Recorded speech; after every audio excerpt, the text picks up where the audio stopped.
Order, and welcome to today's session of the Transport Select Committee, where we continue our pre-legislative scrutiny of the draft rail reform bill. Before we get into questions, could I invite both our witnesses just to state your names and organisations, please, for our records. Mr. Lynch first. Yeah, I'm Mick Lynch. I'm the General Secretary of the National Union of Rail, Maritime and Transport Workers. Thank you. Good afternoon, I'm Mick Whelan. I'm the General Secretary of the Train Drivers Union, ASLEF. Thank you, and we're grateful to both of you for your time this afternoon. If I can start off with a fairly general question, if I may. You both represent the interests of a large proportion of the employees who operate and maintain the railway. Very briefly, do you think the provisions of the draft bill will be welcomed by your members? Mr. Whelan, start with you. Thank you. Well, we welcome the wheels and steel coming back together. We think that's the first thing. We've seen the 23 years of privatisation, the fragmentation of the railway has led to less productivity, much duplication, and different standards for workers across the whole industry. We've seen an awful lot of insourcing, we've seen an awful lot of problems which have led to periods of industrial strife. So, overarchingly, we think anything that moves in the right direction is the right thing to do. Thank you. No, we don't really welcome it. From our point of view, it doesn't solve the major problems on the railway, the way it's structured, the fragmentation. It wouldn't address the issues that has been causing the sustained industrial action. And we think it's a bit of a rearrangement of deck chairs on a vessel that's doomed because privatisation is a failure. And virtually everyone in the country recognises that. And we've got to move to a situation where we get rid of the privateers. And this secures their position to some extent within the industry, and we don't think that's appropriate.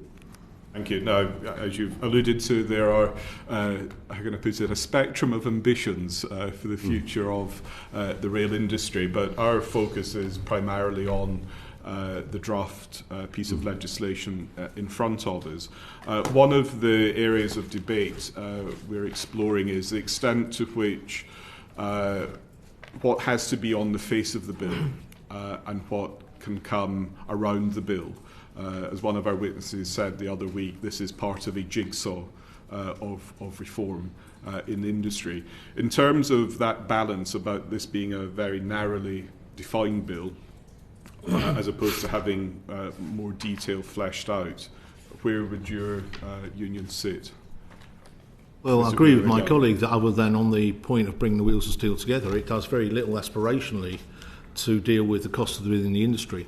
It does nothing to do with the green agenda extension of it or about how we would get the benefits of any synergies of coming together. What it does do is advocate that we're going to very much have the status quo while increasing open access within the industry. Now, without the increase of the capacity, where are these open access trains going to come from, where they're going to run to and from, and will they replace the existing trains as an alternative is quite interesting for us. And when we look at the core costs of the industry, of course, we've seen that the profits of the rolling stock operators went up by 41% last year. There's nothing within the bill that stops the industry being hostage to fortune to the leasing companies going forward. And actually, much of it does enshrine their right to actually procure cheaper and keep maintaining the levels of cost to the industry which we feel are untenable, which could have been dealt with under a different model. Thank you. Yeah, I mean, we do welcome the idea of an integrated rail body, which we assume is going to be called Great British Rail. Everybody's saying that. So we welcome that there's going to be a body that is the railway to some extent, and, you know, saying British Rail is boo-hoo around here, but somebody will have to be accountable for operating the railway. We fear that the Secretary of State will still be able to interfere. We would like a body that is truly independent, but is accountable to this Parliament, in the sense that Parliament should set the ambitions, whether that's rail operations itself, fares, levels, integration and climate targets. That should be a government ambition, and then the body should get on with delivering that. But we do feel that it underpins and wires in again the prejudice against public sector operators. It will still be illegal, as far as we understand it, to have public sector rail operators in the sector, and that is just an ideological attitude that is a fault with the bill, because it's going to say to the independent body that you will have to promote private operation, and we think that promotion of private interest, whether it's rolling stock, whether it's the operation of trains, or whether it's subcontracted on the infrastructure, is one of the problems of fragmentation that we've all been trying to deal with for the last 30 years. So even though it's got a narrow focus, it's focused in the wrong direction as far as we're concerned. Thank you, and my colleagues will want to probe some of those points further in a moment. I'd just like to conclude my first round of questions with a further issue that we've picked up in the evidence, and that is the sort of vehicle, legal entity vehicle for the IRB is the Network Rail body. Now, some witnesses have expressed concern that this means it will become Network Rail 2.0, whereas the point of the IRB is to not just have the interests of the infrastructure, but of the operations as well. Are you comfortable with the Network Rail infrastructure becoming the legal entity that the IRB will become? In our evidence we submitted, no. We believe that you shouldn't be the licensee and the guiding mind.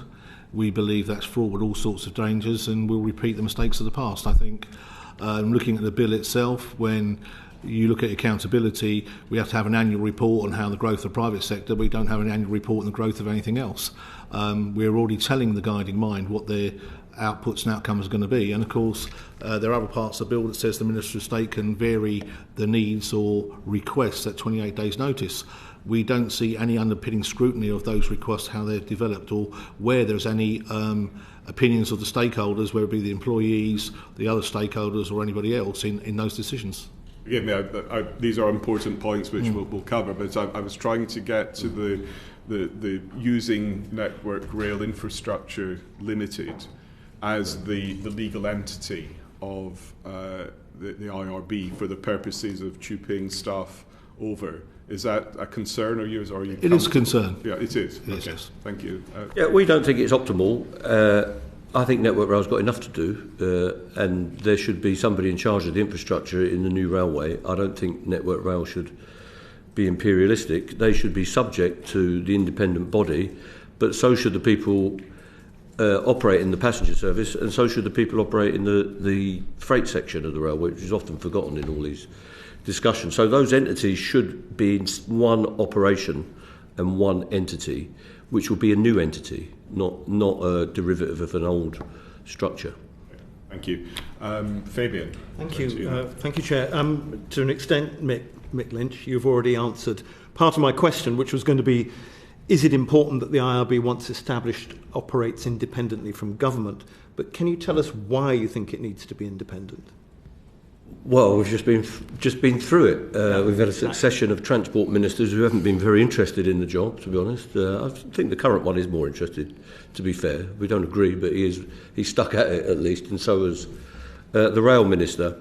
But I do believe that there should be an accountable board and body that is running the railway. I think that's what the public want. They want to know this is the top railway person. These are the people with the sub-responsibilities, infrastructure, passenger, freight, etc., whatever we need.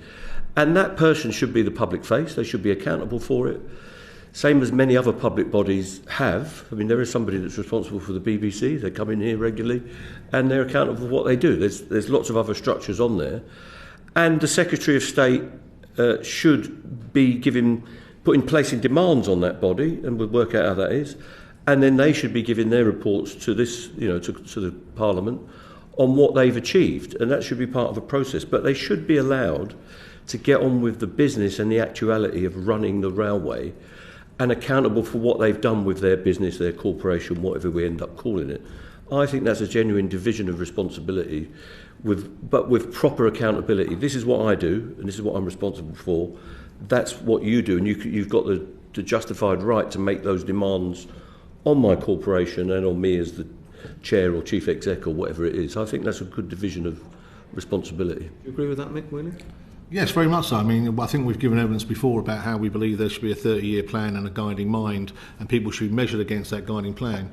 And if you are the guiding mind with the vision, are you altering the vision to the circumstances you're working within, I don't quite think that's quite objective, and doesn't allow you then to make the financial demands you might require or the changes you might require on the delivery of that plan.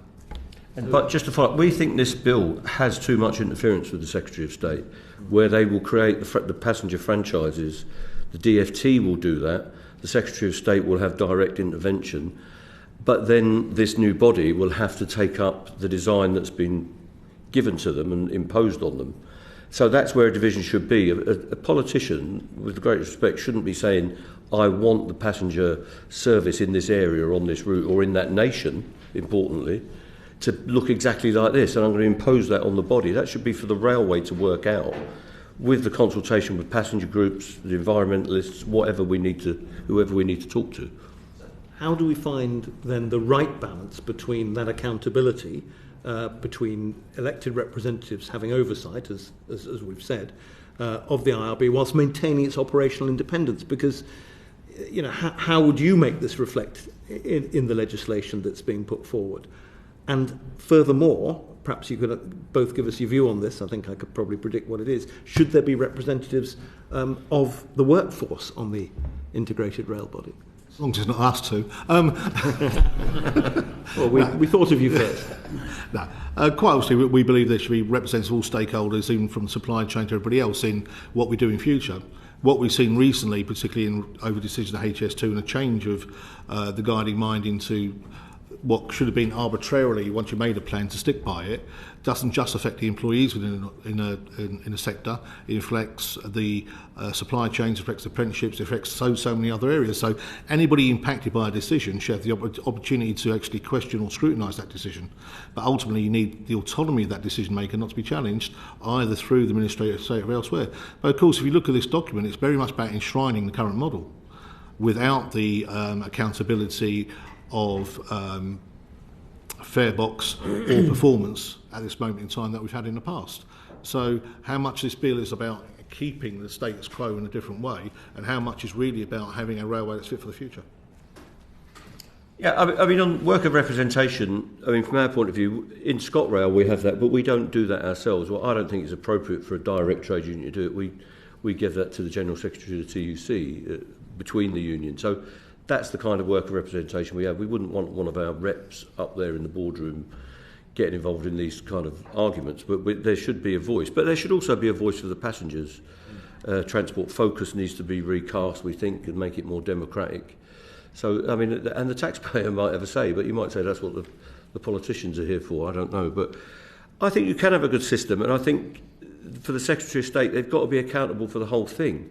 So if the Secretary of State for Transport has carbon emission responsibilities, they've got to say to you as politicians what they've done through the target setting and accountability of the railway to achieve that. Same with road policy and aviation policy and all the rest of it. And that's got to be a coherent. So the railway structure's got to be coherent with an integrated transport policy, which ultimately the Secretary of State is responsible for, and accounts to you as a body to say, these are the targets, this is what I've given to all of these transport sectors, and this is how we've got on according to the timescale and the plan. That's where the democracy and the accountability comes from. Thank you. Thank you. Before I turn to Paul, I just want to ask a supplementary on that, on where you think the boundaries should lie of the ability of a Secretary of State to intervene. So let me give you a hypothetical example. My constituency is on the West Coast Main Line. There may come a choice to be made between increasing the number of commuter services on that section of the line as opposed to having non-stop intercity services. There will be lobbying from MPs, councils and so on both sides of the argument. Is that an issue you think the Secretary of State should have an ability to intervene on, or should that be left entirely to the IRB? I think it should be left entirely to the IRB, because what's unclear from this bill, where it talks about coordinated growth, is about how that will work. And when we talk about coordinated growth, we're not just talking about commuter traffic and the intercity traffic, particularly on the West Coast. What we now have the problem is we don't have enough capacity on the West Coast for the existing freight traffic. So the decisions then about coordination have to lie with this body, don't they, to get the best balance. The real problem with that, nothing within this increases capacity or gives the opportunity to increase capacity. So we are very much going to be working within the constraints of the railway system we've currently got.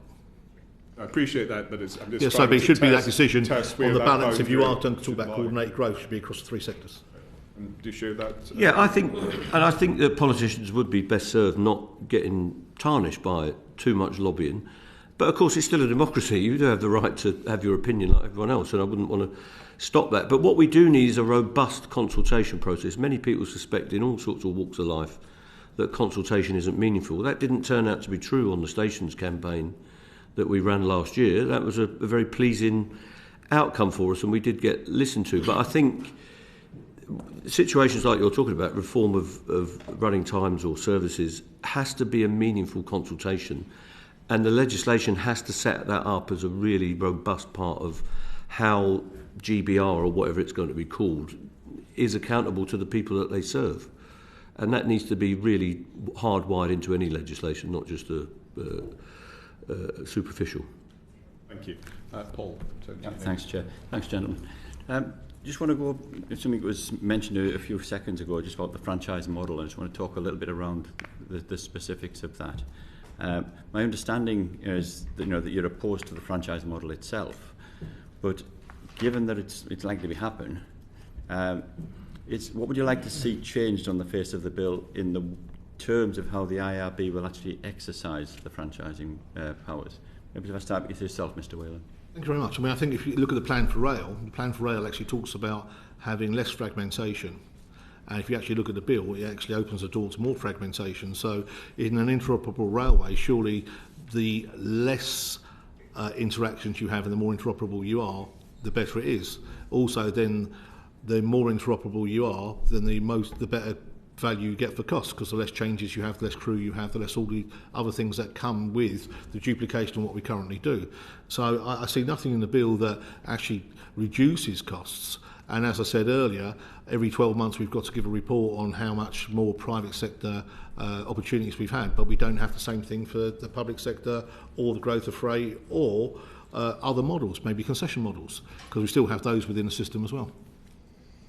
Yeah, it's difficult for me to say what you should do to make it more palatable, because I don't like it. I mean, the best way to do it is have a general election and put both versions to the public and see which one they prefer. There's a democratic solution. But if one suggestion we would make is the prohibition of public sector operator, because you've already got them. The model is so broken, we've had to take, 5 under the Office of Operator of Last Resort. We've got 2 ScotRail franchises that are public ownership and 1 in Wales. So, and most people across the spectrum would say they're working better and people are more satisfied with those operators. I don't understand why this legislation would say to run a public sector operator. I mean, if you were going to say let's compare the West Coast with the East Coast, very direct, and you might do with a regional railway. Let's see what's best. Why would you prohibit that in the legislation? And that's a suggestion I make on the terms that's in there. I don't understand that provision, that you can't do it at all. Okay. And to yourself, Mr. Lynch, and I think you've also said that the IRB would only theoretically be in charge of contracts, and the Secretary of State would effectively remain in day-to-day control. How would you change the bill to change that? Well, if you're going to leave the IRB to commission, whether they're passenger service contracts, concessions, direct awards, whatever and that's not clear to us, and maybe it'll be a mixture. I think it should be the railway people, the industry leaders and the industry experts that should commission those services so that they fit with everything else that they're doing.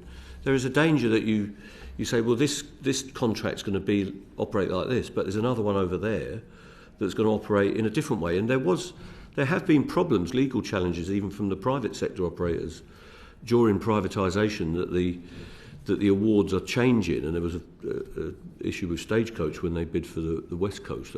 That's quite technical, but I think it should be down to the railway to decide how these commissioning activities are done, and not by a politician. I think that's the worst of both worlds, and that's not a dig at a party, because if this is going to be in for 30 years, you'll have all that lobbying of what's this contract going to be like directly via bodies like this, and directly to individual MPs and ministers and all the rest of it. I don't think that's appropriate. Mr. Whelan, do you want to add anything to that? That's quite right. I mean, if it's going to be an independent body, it has to be an independent body, it has the authority to do it. And, you know, how often that gets reviewed and how those outputs get tested, that's the real debate, isn't it? Is the guiding mind working? Do we need to change the guiding mind? Do we need to change the emphasis? But you have to at least allow it. I mean, traditionally we go from Parliament to Parliament in our decisions, and quite obviously that doesn't work for major infrastructure. It doesn't work for the security of the industry. And we now find after a major pandemic we have to very much change the way in which we're looking at our industry. Okay.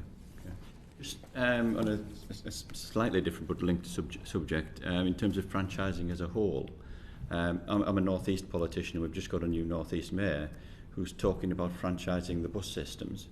Is there anything different in the way that the buses are being franchised compared to the trains that one can learn from the other, or are you against franchising in both models anyway? Well, we know the deregulation of buses took 1 million bus journeys out of the transport system, which directly impacted then about getting the growth footfall back on the railway system, because unfortunately for us, train stations don't move. They're either in the centre of town or central town, and the data tells us that people start their journeys in public transport, they finish them in public transport. So I'm not a fan of franchising in any transport. What we should be looking at, what we've never managed to do in the last 2.5 decades, is that most of the train operating companies have actually been run by bus companies, yet we failed to build any form of integrated transport into place where buses meet trains and encourage people to grow in that sector and grow the footfall in the way we should. And of course the Bus Act, which this government put through, made municipal ownership of bus companies illegal, deliberately, because it was just ideological. So somewhere like the North East, the election that I was observing, a lot of people were saying we need a total transport network or an integrated network to revive the economy. The best way to do that would be through direct control, I believe. But as an alternative, they're having to say that franchising, which at least allows you to do more specifications tightly, which is happening in London and other places. But I think most of the mayors and the authorities would want direct control and operation of bus companies. Not all of them, but it depends on their views. I don't disagree that something needs to improve in the buses in the North East, whether that's the right method or not, but a different thing. Thanks, Chair. Thank you. Zara. Thanks, Chair. Mr Lynch, in your written submission to the committee, you stated some concern around Transport Focus's ability to be able to represent passengers. Can you just expand on that, if possible, please? Well, most people would say that it's an independent body and it's the passengers' voice. And I'm not having a go at the people. The people are very fine and experienced advocates for public transport and for the passenger, but it's not democratic. So if the funding is coming in the way it's coming and it's set up with the remit it's set up, its powers are too circumscribed. In the recent stations campaign, it couldn't really give voice to what people were saying. It had to just almost passively take all these lobbying activities, which included my union and lots of stuff, and almost passively sit there and wait till it was all concluded, rather than getting involved as a voice of the user and the communities.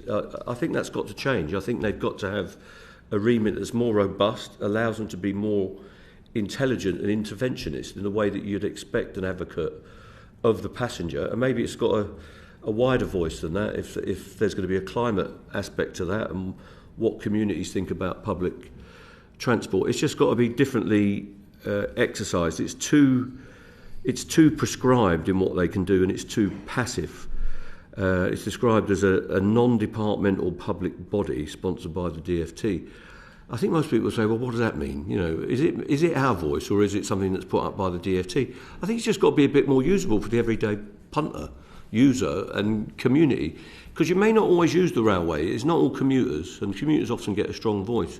There's lots of other people that use railways and buses seasonally, intermittently, and they've got to have a voice as well. Some of those things are designed up as the voice of the commuter traditionally, and it's not always the way it should be.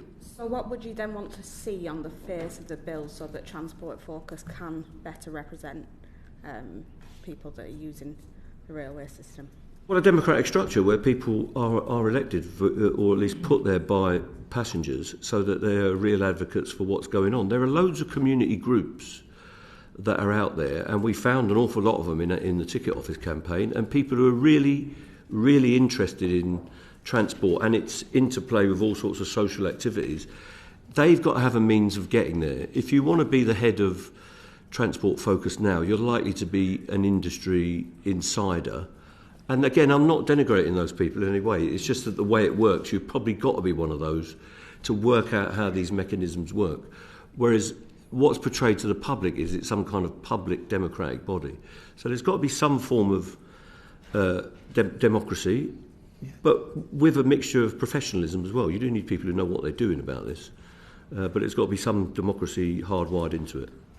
Do you have anything to add, Mr. Whelan? Yeah, I mean, we've seen from recent experience that the voice of disabled passengers very much got lost. It came to the fore in the ticket office dispute, and if you look back through recent annual Transport Focus reports, they mention it, but not to the extent of how much of a problem it is.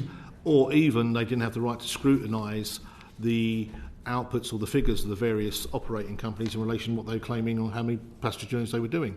And we've seen more recently that there's an allegation some of these companies have been falsifying their figures. So how good can the scrutiny be if people don't have the independent authority to actually test what they're being told? Thank you. Great. Thanks, Chair. Well, good afternoon, gentlemen. Afternoon. I was just thinking about some of the other major restructures we've had and whether there's any lessons to be drawn from it. And I was thinking back to 2012 when we had the Health and Social Care Bill. Do you remember Simon Burns was the minister at the time? And he introduced something called the NHS mandate. Now, I don't know what involvement other stakeholders have in determining the mandate, but that was supposed to be the mechanism. Do you see any analogy with what's happening here with the Integrated Rail Board and their business plan? And would you have any involvement in setting the priorities, the yardsticks to judge performance? We get the opportunity now to sit in various quangos and look at some of the industry figures that come out and question them and see how they're delivered and what's done. We get a slight opportunity via the ORR to sit down and look at the control periods for Network Rail, what they aren't doing or what they haven't achieved in previous control periods. I don't see anything with this bill that gives us any degree of opportunity or scrutiny at all to comment. Yeah, it is a peculiarity since privatisation. There is not the railway. A lot of people, the British public think the railway is still there. There is no industry-wide forum where me and Mick and others go and meet the bigwigs, you know, the top people. The only time we did get to do it is at the railway pension scheme because it's the last thing that, with the 104 sections. So it's a really weird situation, and it doesn't correct this. You'd think there'd be an industry forum every year, some kind of conference and dialogue, you know, round tables, but there aren't. It's really weird. We have to arrange these things, sometimes illicitly, to go and even speak to chief execs because there's no structure in our railway. So the best voice we have are meetings like this, where we get to actually say, this is how we'd like the railway to run. You may not agree with us, but you at least some people have heard what we've got to say. So we have to go and arrange to have a pint with people every now and again to say, don't you think the railway should operate like this? It's a very peculiar situation that we don't set down that there should be an industry forum. So there's no, maybe people don't want national bargaining, but there's not even national consultation or a national forum. It's really strange. But that applies, as a colleague there was saying, that the public don't get that either. The public can't go to a biannual meeting and say, this is what it's all about, a conference on rail, what are the communities to do, what are villages supposed to do to get their input. It just doesn't exist, which is peculiar, in my opinion. Earlier on, when we started the pre-leg scrutiny, ministers were telling us the purpose of this is to end fragmentation between track and train operating companies to reduce costs, to improve performance. But isn't it odd that the workforce aren't represented at the top table? Because I know both of you have strong views about the costs associated with the Roscoes, for example, and how we might look at organising things in a different way that secures a steady stream of work in the supply chain and provides better value for money for taxpayers. There's also more logistical aspect to this, if I might, is we forever see the Network Rail regions, areas, or whether being cast by route or other means, and that keeps changing. Well, none of that actually marries up to the railways in the areas which they're operating over. So we struggle sometimes to see how these alleged synergies are going to happen. They're going to give these cost savings. You know, if the guiding mind is going to continue having the framework that they've currently got and regional directors who are looking after elements where there may be crossover from the various operators or sections of the railway, whether it be freight or whatever, how then does that work to us? The only time that we've ever seen anything on performance rather than cost work is when they've had joint controls between certain operators and Network Rail, whereas was trialled in ScotRail and on South Western in the past. But how any of this then translate into actual how do we get better savings for the industry?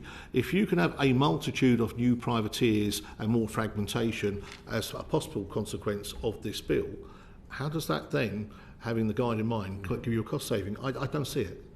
I wish someone could explain it to me. Can I just ask you one more thing from here? You raise it in the evidence, Mick Whelan. That's in relation to the IRB requiring to produce an annual report about increasing private sector rail involvement in the railway. And you say in your evidence that's a contradiction to the plan for rail. Can you tell us a little bit more about why you think it is a contradiction? We see that more as a political or an ideological point. If we're not going to look at, as has been discussed before, the transparency and how we measure the outputs and what's being done, but we are very much going to measure the success of the future railway against how many more private open access companies we can get into the railway, we see that the plan for rail is being subverted by the actual bill itself. Would it be amended to better reflect our desire to improve services and deliver the improvements everyone wants to see without scrapping it entirely? Again, I think you've mentioned my last preference. I think the difficulty with this is we are very much assuming that everything that is translates over. And then we're going to bolt on what happens in future.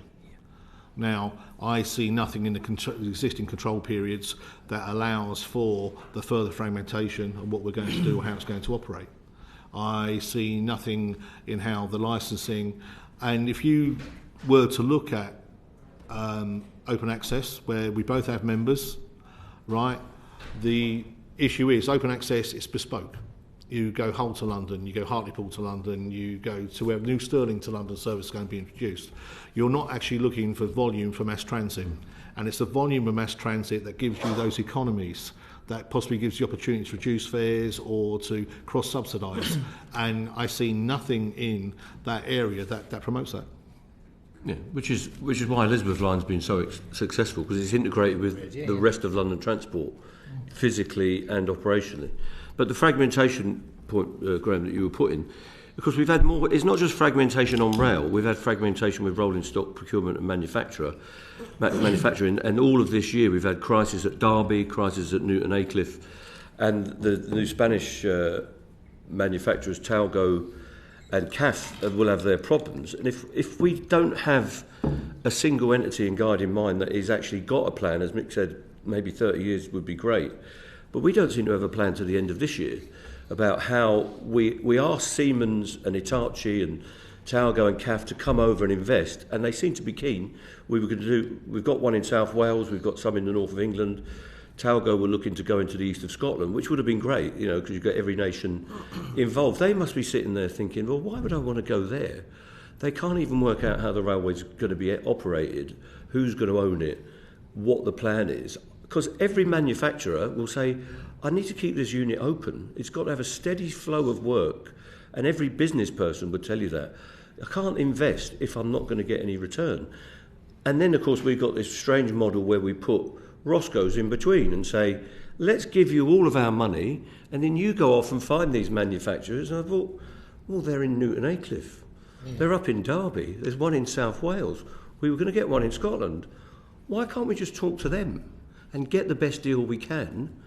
And surely that's the railway we want. I don't know. We just keep putting lawyers, accountants, and offshore tax havens in the way of reviving manufacturing and reviving our railway. This bill will do nothing about that at all. It's inadequate in that sense. Also, if I might, Chair, there's nothing within the bill that talks about social impact. We are still one of the few countries that doesn't look at our supply chains. So if you go to Germany, you see German trains, if you go to Italy, you see Italian trains or whatever. It's not because they're being xenophobic. It's before they award a government contract, they look at their supply chains, future apprenticeships, and all the things associated with those contracts and damage it does. And I see nothing within this bill that drives us, particularly in rail procurement, either for infrastructure or for trains, that takes that as a consideration. Gavin, you wanted to come in. Thanks so much, Chair. We'll just pick up that last point that Mr Whelan mentioned on social impact. Clearly we see that situation within the bus manufacturing sector as well, which may or may not come up on Thursday at transport questions. But whilst we're on Roscoe's, and clearly we've got a next panel discussing Roscoe's in more detail, I think your evidence thus far has been fairly clear in terms of what you think about Roscoe's. I wonder if you could elaborate on what your view is, because clearly, to your point earlier, Mr Lynch, we've got two distinct plans for the future of rail, certainly south of the border, but both still make room for Roscoe's. So what's your thoughts on that? I'll start with you, Mr Whelan, because... Well, I think the real problem here is that you can only procure from the specialist operators that are out there. Now, I'd hope that sometime in the future, if we procure trains and we pay for them, they stay in the public purse. We could use possibly Merseyrail as the model, where they've bought their own trains, because it's the longevity of future trains that actually give you the value back to the public purse. So you buy the trains, and as I understand from some of the figures, you see after 7 years that you've paid back what you've invested, and for the next 50 they're yours and you get the returns upon them. Surely that should be more weighted to the people that are paying for those trains initially and using them, and it's got to be a better way of doing it. And what we seem to be enshrining here is that we're going to use what's there. Yeah, I think there's no space for Roscoe's. I don't think they need to exist. They're undesirable, and I think they're an obstacle to the development of the railway. They're only there because of the ideology of privatisation and franchising. If you take Eurostar, which is a private business technically, they went direct to Siemens and bought their trains, and they got a good deal, and they're a major asset to that company. And without giving away too much of their business, during the trough of COVID, when they had no passengers, weren't allowed passengers, it was the fact that they owned their trains that saved that business. Now, that didn't affect any of the train operating companies, didn't affect the Roscoe's. They got paid every single penny that they were due as dividend and as profit, whereas a company like Eurostar had to survive on its own merits. I just don't understand why Roscoe's are even contemplated as a part of our railway. It's a percentage of operating costs this year compared to last year. How much are leasing charges now compared to last year? Isn't it saying they've gone up by 40%? 40% increase. But we can get you an answer to that. The charges may not have gone up by 40%, we don't mislead you. The profits have gone up by 40%. So, but I don't believe the charges have gone down.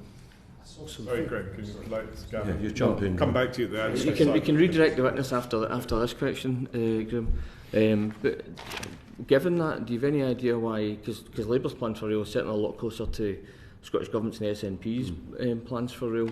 Any idea why Labour have continued with Roscoe's in their plan? Yes, unfortunately. The model being proposed under the other GBR is taking the railway back at zero cost. And unfortunately, the one part of it that you couldn't take back at zero cost with the Roscoe's because A, the litigation, and B, the high cost. A barrage of lawyers would, and you'd have to pay them out at full cost. That's the great design of the privatised railway. You can't even get out of it if it's undesirable. That's what we've been burdened with. We know how big a fan you are of lawyers, Mr Lynch, but you also have issues in terms of Luxembourg Protocol and how that might apply.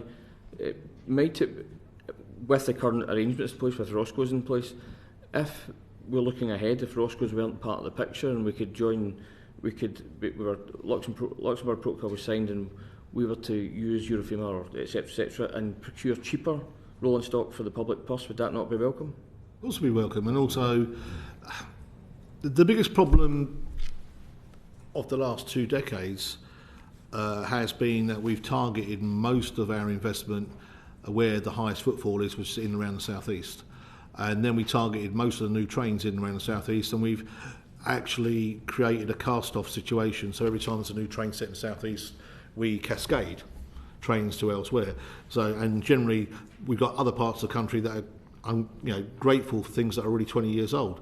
I think we need a more arching global strategy for one traction, possibly in some future an electrified railway where everybody's on the same standard of train, and you vary the train by the needs of the commuters by length rather than by design. And I understand the need for competition, but it's no reason why you can't have two or even a public operator producing the same train. The fact that we have this multitude of different trains has probably been very good for my members, because they keep having to learn new traction, new bits and pieces, and getting paid for it. But at the end of the day, it's not the best way to run a railway. Yeah, I mean, with respect, we wouldn't mind an integrated industrial policy and an economic policy. We say, what's the best advice to the people? We used to make all of our trains. British Rail Engineering made every single train and every wagon and coach on the railway. So that meant places like Glasgow, Doncaster, Crewe had a lifetime of work, but we deliberately closed it down. Now we have to ask foreign overseas manufacturers to do us a favour and come here and bring some jobs. So it's all gone completely pear-shaped, but we could start with removing Roscoe's, because even if you favour private manufacturers, and to be fair, they've got to compete, they've got to make a decent product, why don't we just ask them to do it, and then we could maybe sort some of these problems out. I look forward to Evans and the next panel on the back of this, but very quickly, minimum service levels, do you think there's a danger that they might be applied by GBR, well, presumably GBR, rather than as they would be or might be the current situation by individual operators once a new body comes in? Obviously, the ScotRail and others have said that they wouldn't do so. We have views, and we have made representations to all the safety bodies jointly and separately about minimum service levels, and nobody's been able to tell us how they can be operated safely. And that's one of the major factors within it.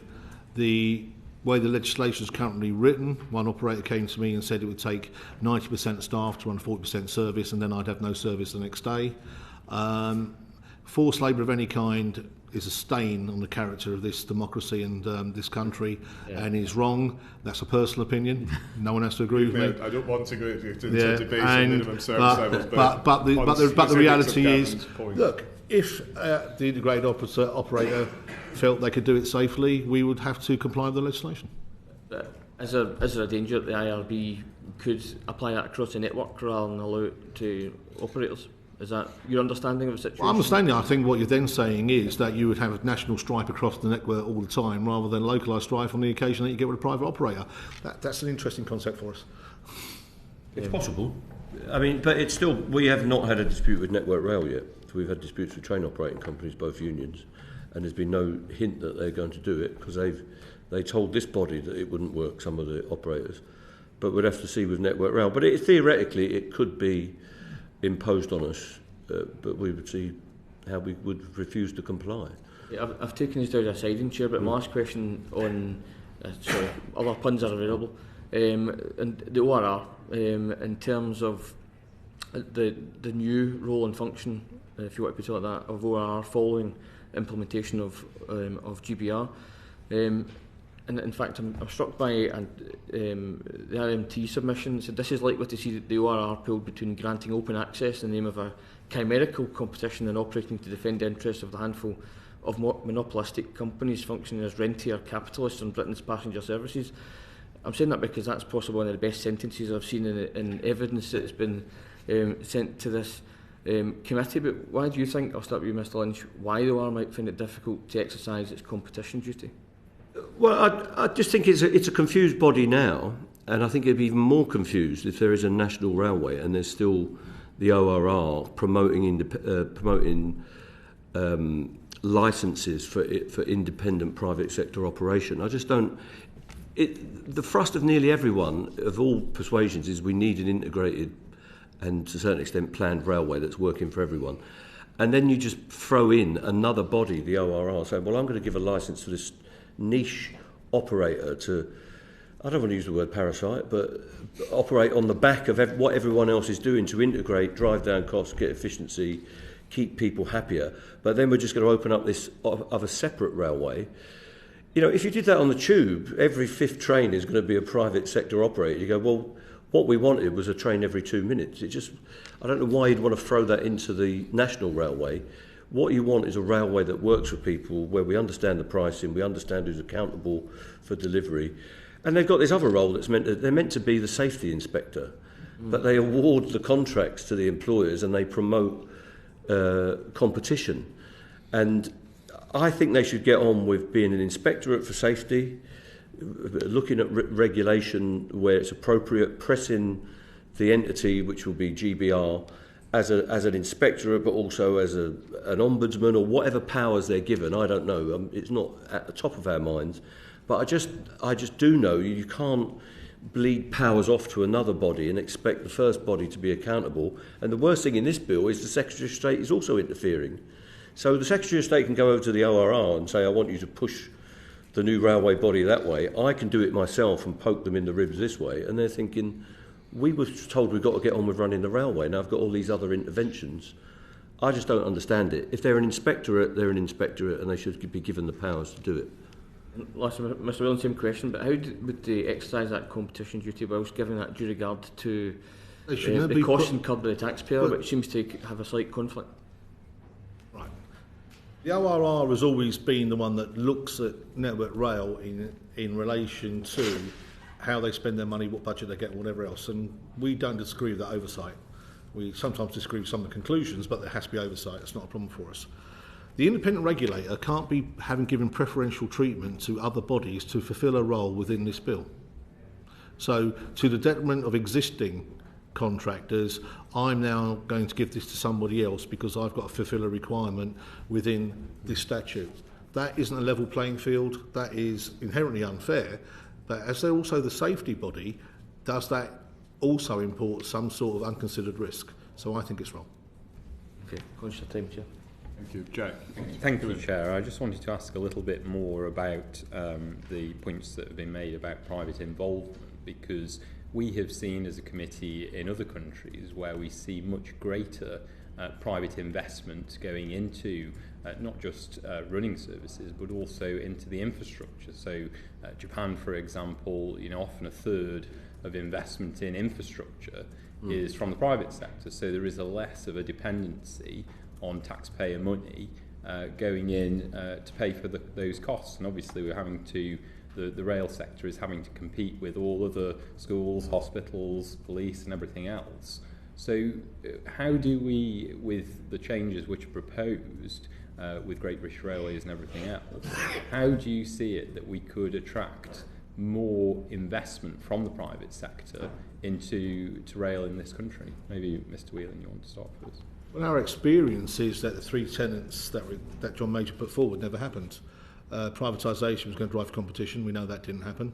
Privatisation was going to drive investment. We know that didn't happen. Privatisation was going to drive innovation.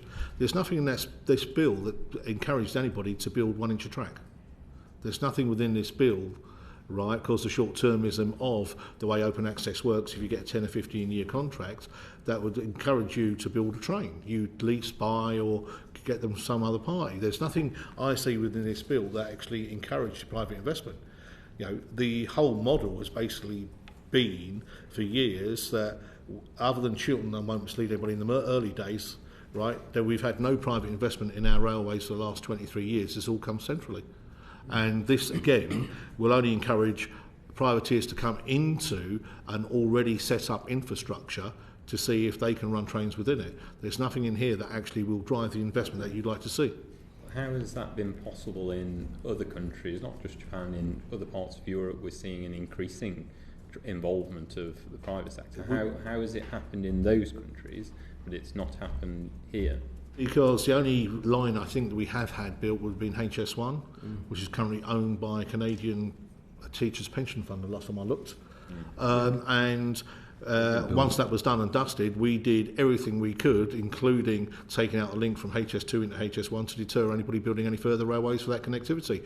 We don't have the geographical space they have in other countries where we got the room to build railways at a reasonable cost. So it's not attractive to come in and build a new line anywhere or to put an old line in place. We don't have the skill sets in the UK or the supply chains to do it either. So I think in elsewhere it's done because it can be done for relatively economic, on a relatively economic basis. We're getting a return that pays for the initial investment. In the UK we can't do that. I think in Japan, I'm told that much of the capital that comes is because of property development associated with track enhancement. So the developers get real bang for their buck out of that. They want to make a shopping centre or a housing development, they build a railway to go with it or refurbish the railway. I don't know if that's completely true, you may have more facts, but we have had private sector involvement, and it's under the Labour government, ironically. HS1 was meant to be built by a private operator, London and Continental Railways. It went bankrupt and had to be rescued. We built it for $7 billion of public sector money because the private sector failed. Then Mr Cameron sold it because he's such an astute businessman for $900 million. So he lost $6.1 billion on that. We had to rescue Tube Lines and Metronet, who came onto the tube. Another previous Labour government initiative. Ken Livingstone had to take all that back in-house. So where we've had private sector operation, they proved to be completely inept. They don't want to invest. They want to milk the railway and milk the taxpayer. And that's exactly what Roscoe's do and what all of the train operating companies have done whenever they've been asked to repay some of their franchise money. It's what the First Group did on Great Western. They threw the keys back and said, we'll never pay a penny back to the taxpayer. We were told that this would happen through privatisation. The lesson has been as soon as it's got to come out of their pocket and they've got to put capital up front, they refuse to do it. I don't think they've ever invested any capital. They've never built a train. They've never built a station. They don't even pay for the uniforms on the staff back. They get that from the franchise arrangements.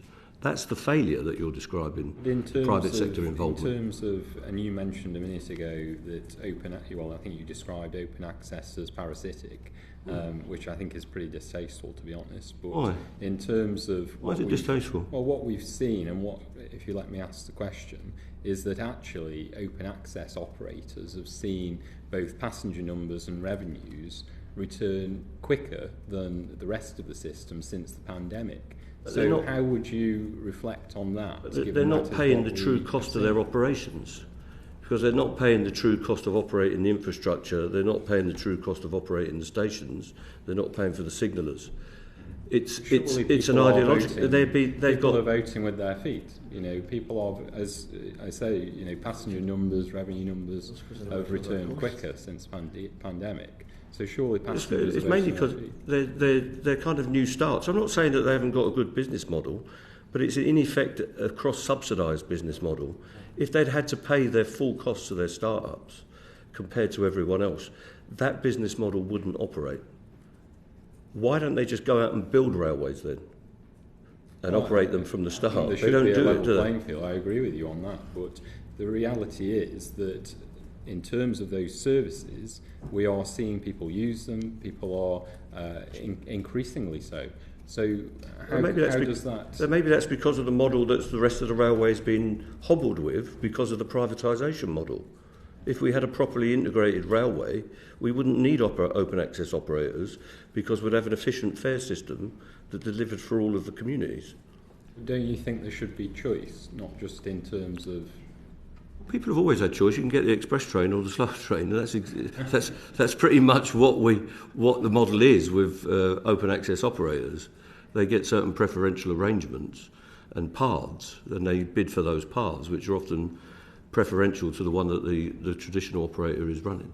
Whelan, you wanted to... I think I said in my earlier contribution, most open access is a bit niche.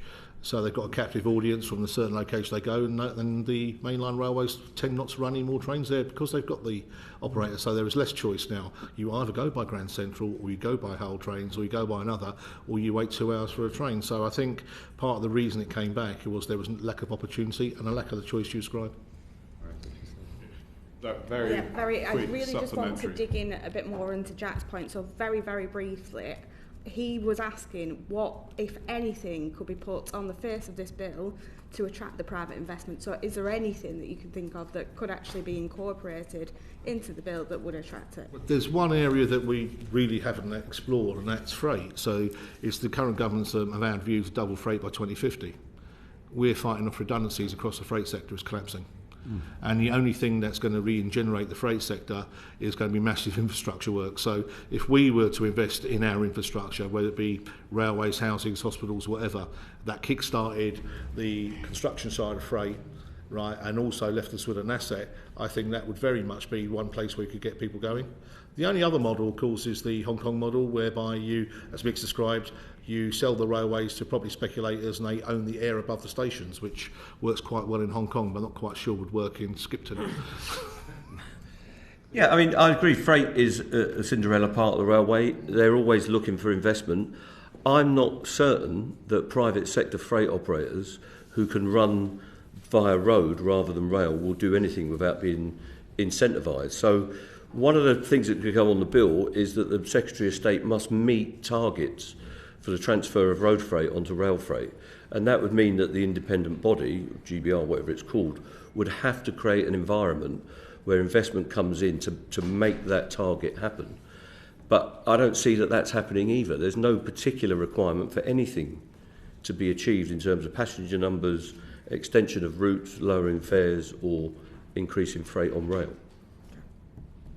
Thank you. I'm afraid time is against us. I'm sure we could continue this debate for some time, but can I thank you both again for your time this afternoon, and we'll have a very short adjournment while the next panel comes in. Order. The proceeding is currently suspended.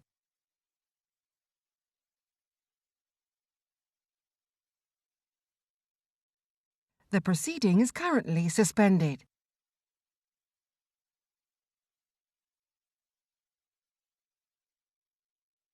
The proceeding is currently suspended.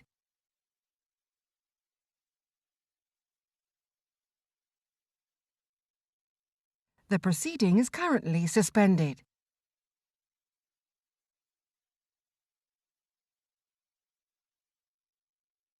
The proceeding is currently suspended.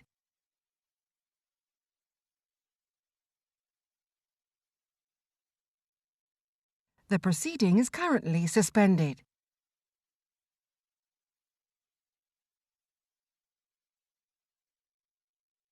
The proceeding is currently suspended. Order, and welcome to our second panel this afternoon. Just for our records, could I ask you to state your name and organisation, please? I'm Malcolm Brown. I'm the Chief Executive of Angel Trains. Thank you. We're very grateful to you for your time this afternoon.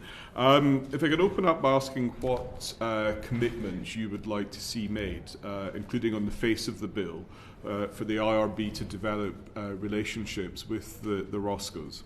I think that's a very good question, Chair.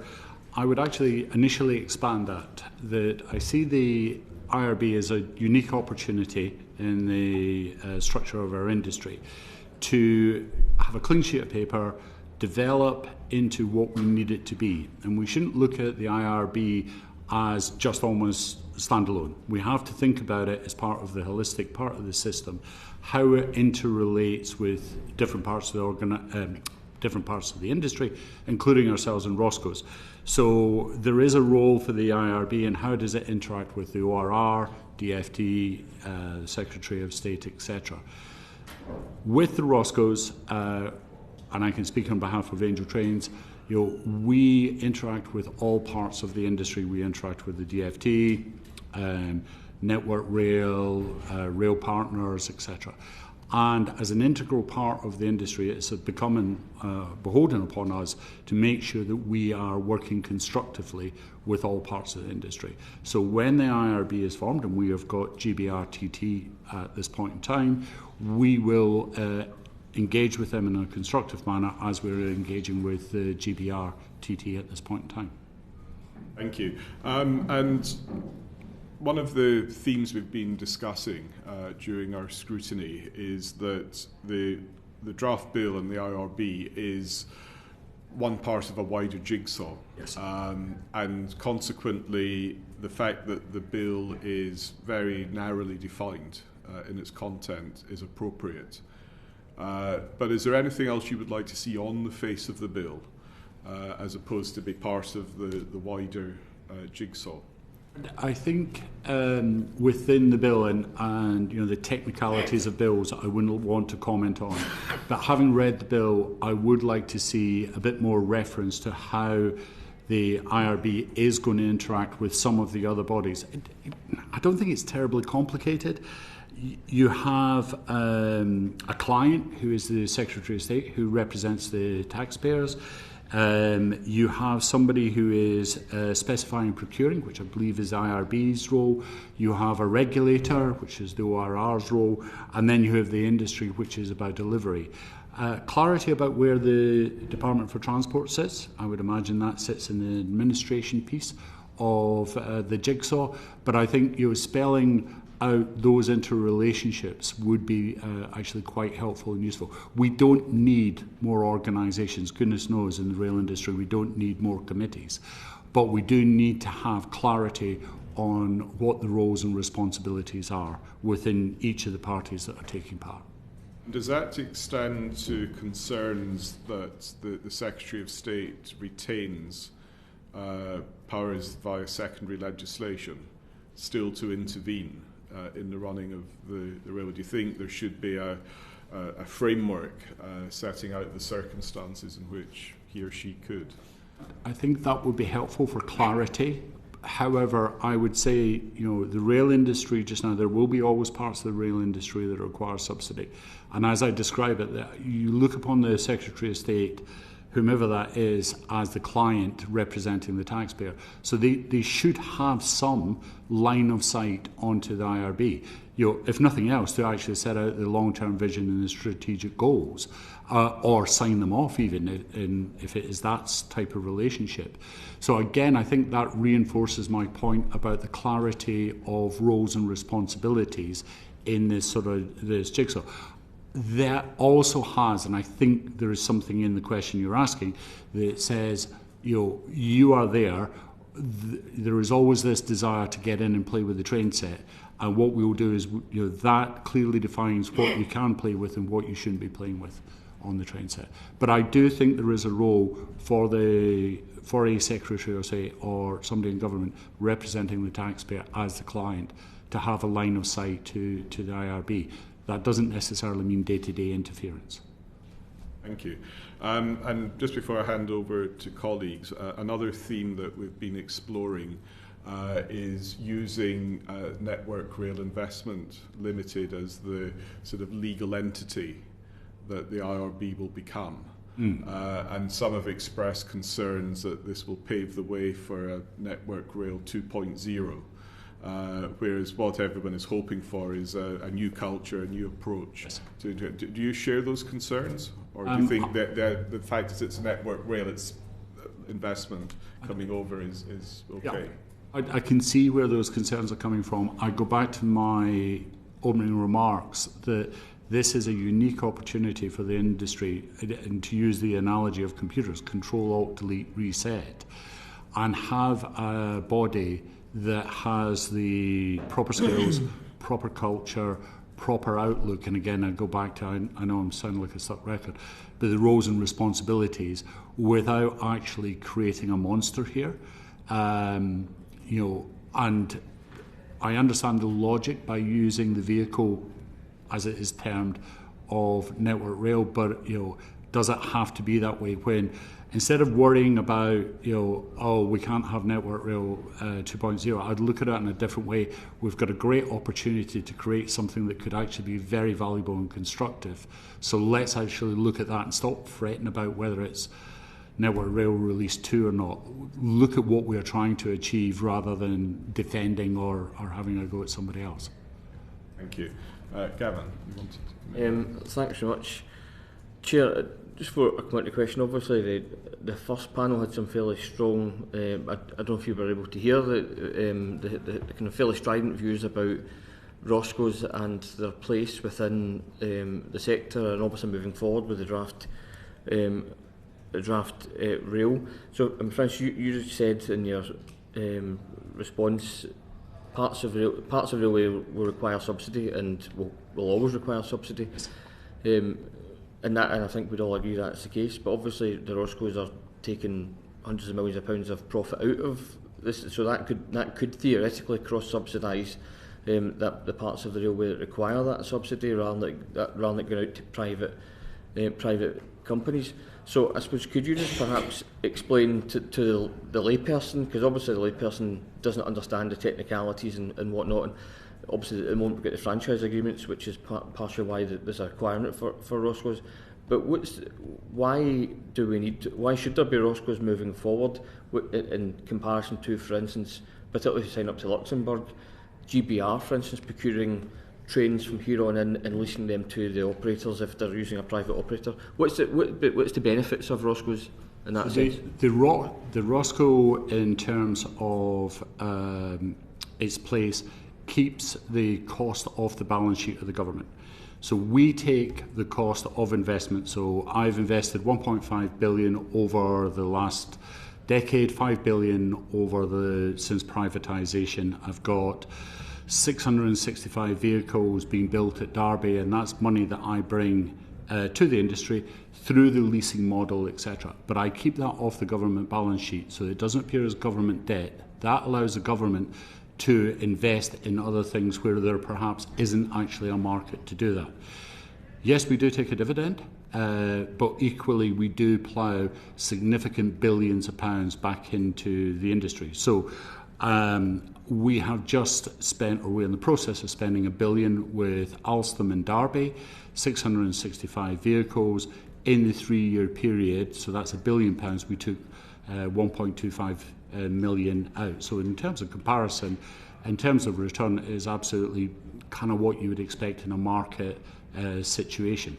We also bring a huge amount of expertise into the industry in terms of actually procuring trains and then managing the trains through their life cycle. So a train generally lasts for 35 years. We spend about 82 million on refurbishing and re-engineering a train.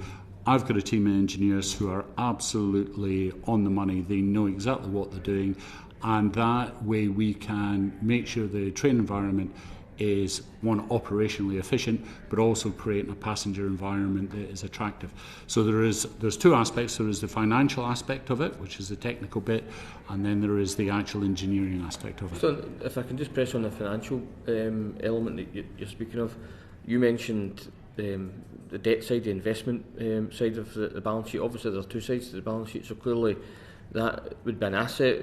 That rolling stock would then potentially be an asset on the government's balance sheet, which could then draw particular funds from the operators, etc. So in terms of the leasing costs from the operators, so would it not be more advantageous to either to own that stock and generate those leasing costs that then enable you to renew that rolling stock as a publicly owned entity? Or that is more or less the model you're describing that we do, which is we take the leases and then we reinvest it. Yes, we do take a dividend. I accept the point you're going to make, but we also keep that cost off of the government balance sheet. You have a finite, it's not a never-ending thing. You have a finite amount of money, and right now we are keeping probably about, off the top of my head, 15 billion off of the government balance sheet at this point in time. There is also the question of, and I will come back to it, in terms of the skill sets to be able to procure and drive costs down. And in recent past, when we have had publicly procured trains, and we have had in the recent past through IEP and, for example, GTR, that's where you see costs increasing because the contracts haven't been properly negotiated and we haven't actually thought of it for a 35-year life. Every decision I make, I have to think of what's going to happen in 35 years, how am I going to dispose of it, how am I actually going to maintain the train. So I bridge any political changes or anything like that. So, yes, on the Luxembourg Protocol, I fully welcome, do a consultation on it. I am not sure what it is going to give that is different just now. There seems to be a lot of, this is a great thing, it's going to solve all problems. I'm not entirely sure how that is. It's there for a reason, but it's not actually for the UK market. I don't think, we can participate in it, it's not an issue, but I'm not sure what it will actually give us that everybody seems to be, or a number of people seem to hang their hat on. Well, I was just follow to that. Eversholt said it could lead to increased costs and an extra layer of administration in terms of ratifying the protocol. Would you agree with that? I don't necessarily agree with that. I would rather see a consultation on it. I don't disagree with it, but my personal view is what I've looked at in terms of the Luxembourg Protocol, I can see why it's there, I can see why other countries use it. It's very much about an individual country. I can't see necessarily what it will bring to the UK, but I'm not against it. Do the consultation on it, but be aware that as soon as you do that, there is a degree of administration in it. Okay, I think you mentioned the future earlier, so if I can come on, talk about future franchising arrangements. Should the bill make provision for future franchising arrangements as we move towards the rollout of passenger service contracts? Sorry, I genuinely don't understand quite the question.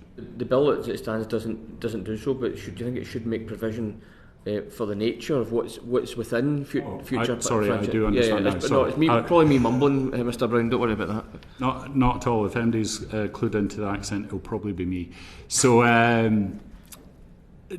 no, I don't actually think it should make that, because my concern would be in doing that you take away some of the flexibility for would you be having to make provision for every type of future franchise. So, excuse me, within the country just now, we have a number of different models on franchising. To your point, Mersey Travel basically operates in a concession model in the franchising.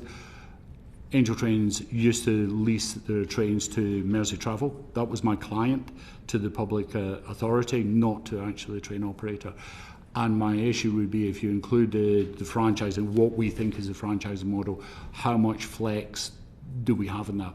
I think the requirement from the client, the Secretary of State, through to the IRB, would be then for the IRB to design the solution rather than actually trying to get a problem solved. So, do you think that if it were to prescribe essentially in terms of future arrangements, that would be detrimental potentially to devolved authorities, whether it's Scotland, in this case Mersey, etc., and what they might want to do within the flexibilities that exist? It could constrain them if you don't write it. If being silent at this point in time gives the ultimate flexibility, I guess. But if you start specifying how or the structure of franchising, and again, why should we be in this level of detail? This is, everybody loves getting into the detail of this. It's absolutely right. It has to be there at the point in time. But is the bill the right place for the detail of how to construct franchises in every possible conceivable form? I'm not sure. Yeah, I asked the question because next week we have a session with the some devolved authorities in terms of what the draft rail plan means to them. Is there anything, as well I'm on it, is there anything on your reading of the draft bill that devolved administrations from wherever might have any concerns with at all? Or? The bit that always strikes me, and I used to be in train operations, is devolved authorities have, by nature, a boundary. A lot of the train services that are within their area go across boundaries, and it's a whole system. The trains interact with one another. The ability to change in Manchester, for example, if you've travelled up from London to then go on to somewhere else. How will the IRB interact with devolved authorities where you are talking about a whole system?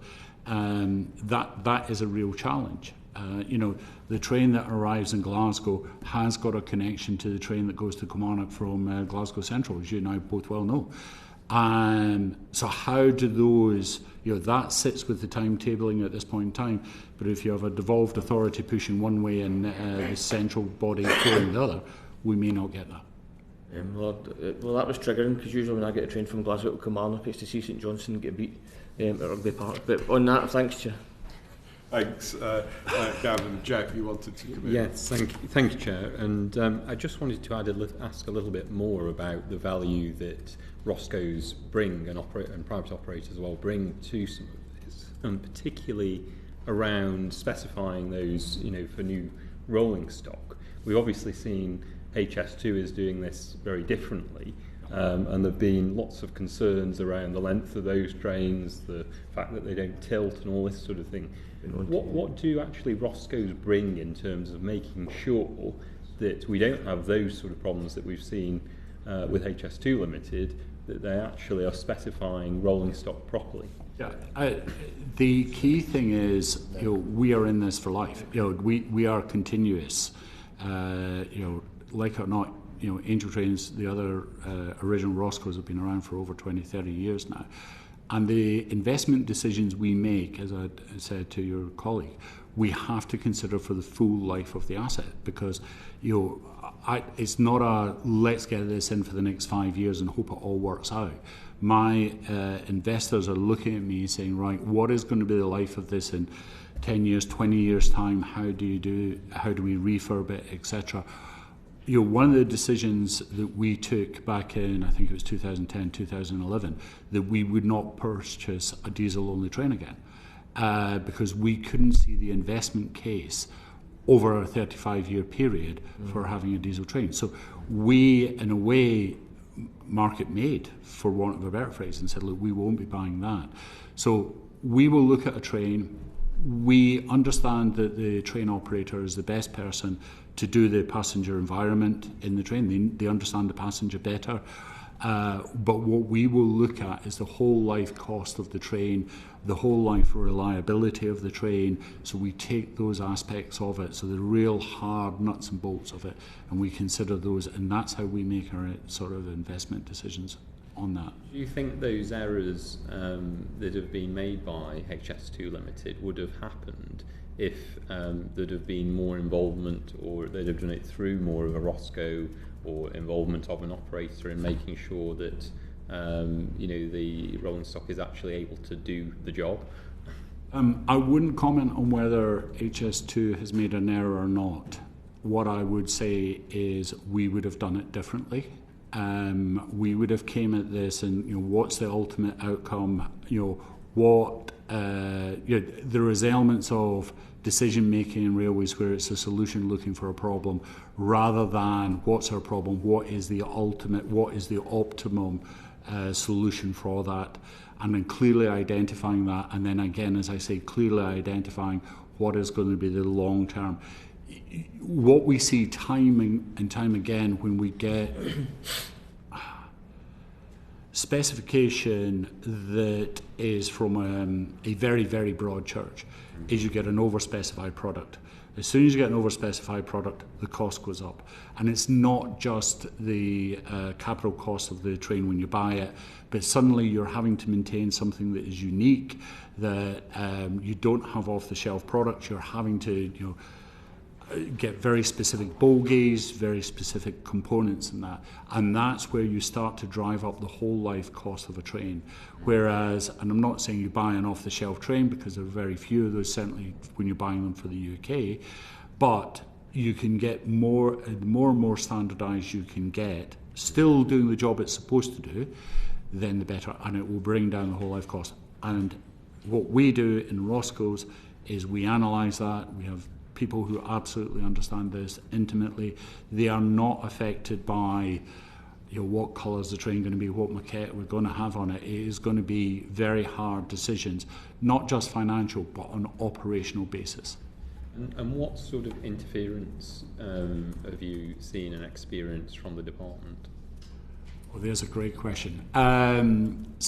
What we see is, on the whole, the department work well. Where we tend to see it is not so much directly with Orozco. We see how post-pandemic the relationship between a train operator and the department has changed radically from what it was pre-pandemic, and there is a lot more direction, a lot more control, a lot more reporting, and I understand why initially that was the case. What I think the whole industry would like, and it applies to freight as well, is if we can move the industry back into a situation where we are growing and we are, we have a positive outlook rather than almost a death spiral, where we're encouraging passenger journeys for all the right reasons, we're encouraging freight off of the road for all the right reasons and onto rail. That has got to be good for the economy, it's got to be good for the industry, and it's got to be good for the environment. Thank you, Chair. Thank you, Greg. Thanks, Chair. There's a number of areas that I wanted to explore. I was particularly interested in your comments, which I think are shared by Eversholt, about the Luxembourg Protocol and the implications it might have, because they've indicated in their evidence that the ratification of the protocol could actually lead to an increase in costs and an unnecessary layer of administration. In your awarding of contracts, do you apply any social impacts in relation to supply chains, which presumably the Luxembourg protocols ignore? I'm not aware if they do or they don't. Sorry, Graham, I don't have that detail of it. But in our awarding of contracts, we look at social implications, UK content, and as I say, when we go to look at the 35-year life of a train, I'm thinking about, and it's the less sexy part of the industry, but where is this train going to get, how can I maintain this train? I understand. When we've had previous witnesses, particularly from the department and indeed the Minister, the whole raison d'etre for GB Rail is to better integrate network and train operations to reduce costs and to improve performance. We've also had representations from train manufacturing companies who are incredibly concerned about the lack of regularity in the supply chain that has resulted in their order books being effectively empty. How much exactly did Angel Trains invest in new trains last year? Last year we were we're in the process just now of finishing off the contract on Alstom, which was 665 vehicles. It was £1 billion worth. So, and I can't remember how many trains we accepted at that point, but we would have spent several hundreds of millions on Alstom and Derby. I'm still expecting 14 trains off that production line. Prior to that, 125 train vehicles from Hitachi in Newton Aycliffe, and that was, I'm just checking my notes, that was about 282 million through there. And this year we have put in 2.2 million into a battery trial in Newton Aycliffe with Hitachi. I was just looking at from the annual report, and because the problem that the train manufacturing companies are reporting, not just with yourselves, is that there isn't a consistency of orders that allows them to sustain their skilled workforces. But Angel Train's annual report for the year ending December 2022 notes that there were no new train procurements for the year ending 31st of December 2022. Angel Train's annual report indicate they spent just 4.4 million on additions to their rolling stock in 2020 and a total of 623 million over 5 years. Their revenue, by contrast, was almost £2 billion over the same period, and pre-tax profits were more than 900 million. Yeah. Is that correct? Yeah. But if you, in that period, you're talking about the 2022 period, and I'm going to do it from memory, we would be just starting to take delivery of the Alstom trains. In 2018, we would have put money out the door as round about probably 300 million to get the production line up and running of those trains. It takes about 2 years from the initiation of a production line to actually getting trains. So what you're reflecting is the trains accepted, not necessarily the orders. I understand that. I understand. I'm sorry to interrupt, but I'm just we need to conclude it by 4:30. So, much as I'd like to have a general debate about rolling stock procurement, if we can keep it focused on the bill, please.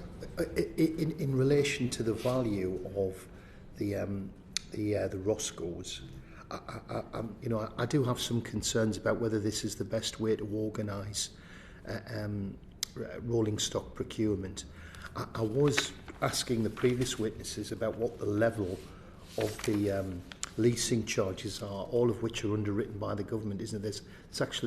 There's no risk to the rolling stock companies. All of that costs absorbed by the government. No, I currently have a fleet of trains that are parked up that I expected to be on lease, and I am not getting any revenue for, and I'm taking the hit on that at this point in time. And I think it's about $5 million a month I'm losing on that one specific one, and there is no compensation. I take that risk. And is that because of a decision by the department to delay the implementation of a modernisation?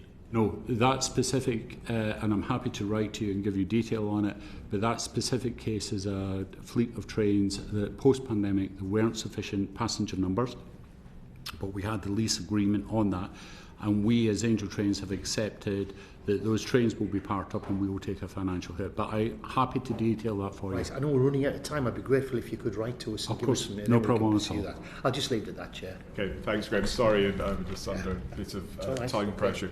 I've just got one last supplementary on the Luxembourg protocol.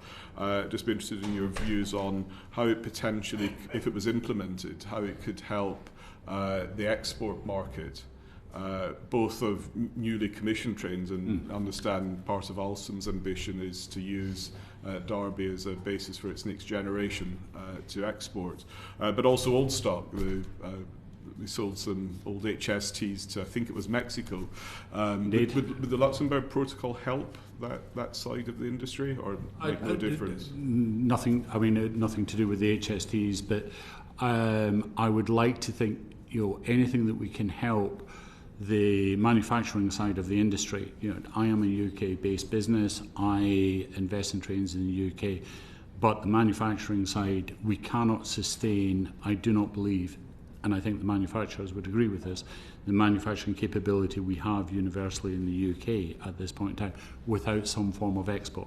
So the more we can actually facilitate export from the UK, even if it is of components rather than completed trains, I think that can only be healthy for the manufacturing side in the UK. Thank you. And final question, is there anything we haven't covered either this afternoon or in your written evidence that you'd like just to put on the record? The key part of this is the concept that this is a system. We have to look at this holistically. How does the IRB fit in? What are the roles and responsibilities? Absolute clarity on that. But then that will then lead into a strategic plan, which a number of members have said, that says here is a strategic plan for the rail industry that transcends political timeframes. This is a capital-intensive industry that is part of the national good, and we have to have a long-term plan for this. That in turn will obviously feed into any sort of industrial plan that we may have for the UK. Thank you very much indeed for your time and evidence this afternoon. Thank you all. Order. The proceeding has ended.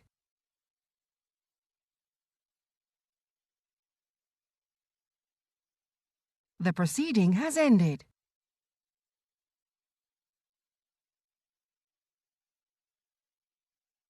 The proceeding has ended.